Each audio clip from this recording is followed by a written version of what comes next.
Assalamualaikum warahmatullahi wabarakatuh. Alhamdulillahi rabbil alamin, wassalatu wassalamu ala ashrafil anbiya'i wal mursalin, Sayyidina Muhammadin wa ala alihi wa sahbihi ajma'in. Amma ba'du.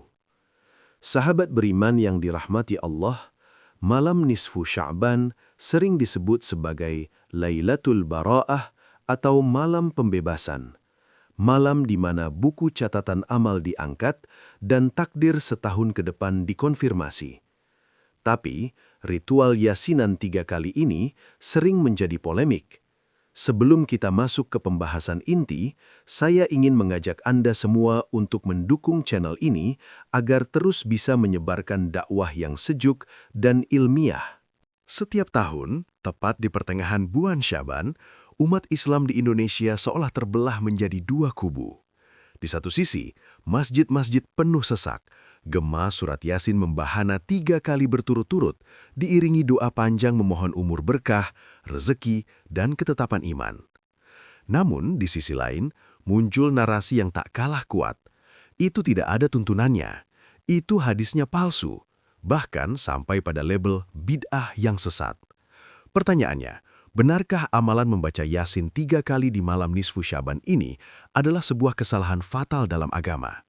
Atau justru, ini adalah metode para ulama terdahulu untuk mengajak umat mendekatkan diri kepada Allah di malam yang mulia? Hari ini, kita akan bedah tuntas, jujur dan tanpa emosi. Siapkan hati yang lapang, kita akan mencari titik temu dalam perbedaan. Silahkan tekan tombol subscribe sekarang juga. Nyalakan lonceng notifikasinya agar tidak ketinggalan kajian kita berikutnya. Dan jika Anda merasa topik ini sensitif tapi penting, tolong tekan tombol like sebagai tanda kita siap belajar dengan kepala dingin. Yuk, kita mulai. Sebelum kita bicara soal Yasinnya, kita harus sepakat dulu tentang malamnya. Apakah malam nisfu Sya'ban itu istimewa? Para ulama lintas madhab, termasuk Ibnu Taimiyah, mengakui adanya keutamaan malam ini. Ada sebuah hadis sahih yang diriwayatkan oleh Ibnu Majah dan disahihkan oleh Syekh Al-Albani.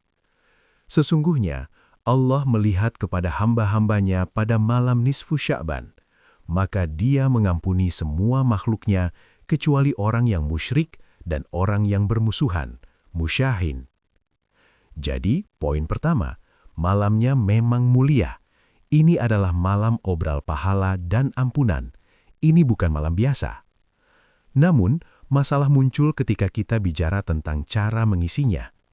Apakah Nabi Muhammad SAW pernah secara spesifik memerintahkan, bacalah Yasin 3 kali selepas maghrib?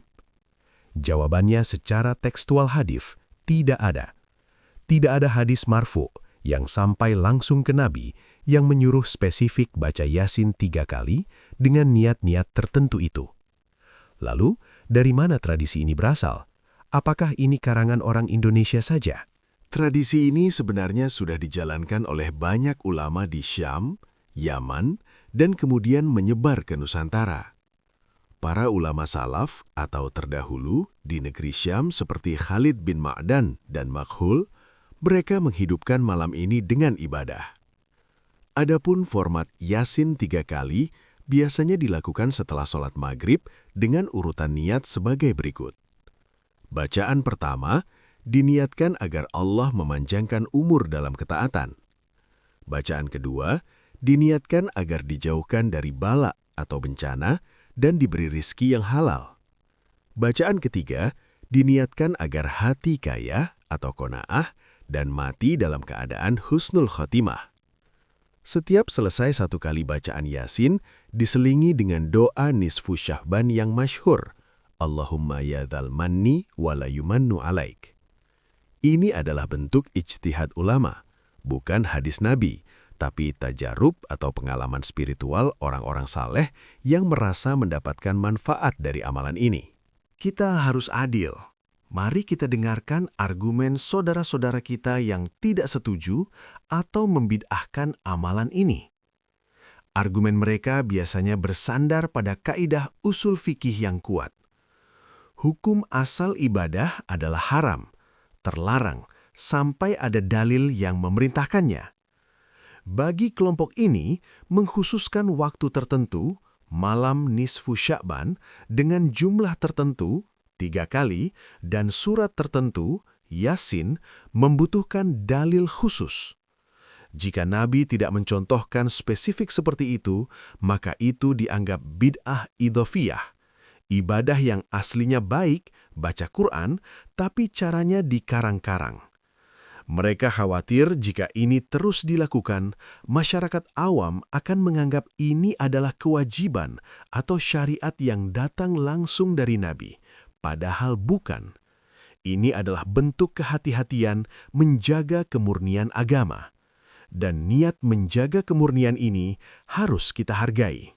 Di sisi lain, mayoritas ulama Nusantara, ulama Al-Azhar dan Habaib membolehkan, bahkan menganjurkan. Apa landasannya? Mereka menggunakan kaidah, dalil umum sudah cukup untuk amal-amal sunnah. Membaca Yasin adalah bagian dari membaca Al-Quran. Membaca Al-Quran diperintahkan kapan saja, termasuk di malam nisfu Sya'ban. Tawasul dengan amal soleh. Di dalam Islam, kita boleh berdoa dengan perantara amal baik. Ingat kisah 3 orang yang terjebak di dalam gua? Mereka berdoa menyebutkan amal baik mereka, lalu batu gua bergeser. Maka logikanya, kita baca Yasin, amal soleh, lalu setelah itu kita berdoa minta umur panjang. Itu sah dalam syariat, namanya tawasul bil a'mal. Fadail al-a'mal. Dalam urusan keutamaan amal, ulama memperbolehkan menggunakan hadis dhaif atau lemah sekalipun, selama tidak berkaitan dengan hukum halal haram. Apalagi ini isinya murni baca Quran dan doa. Jadi, ulama yang membolehkan melihat ini bukan sebagai syariat baru, tapi sebagai ketersusunan teknis untuk memudahkan umat beribadah di waktu yang mulia. Lantas, bagaimana sikap kita malam nanti? Jika Anda ingin mengamalkan Yasin 3 kali, silahkan. Niatkan sebagai bentuk takorub kepada Allah, tawasul dengan surat Yasin agar doa dikabulkan. Jangan meyakini bahwa format 3 kali ini adalah wahyu dari Nabi, tapi yakinilah ini sebagai ijtihad ulama untuk mengisi waktu mulia.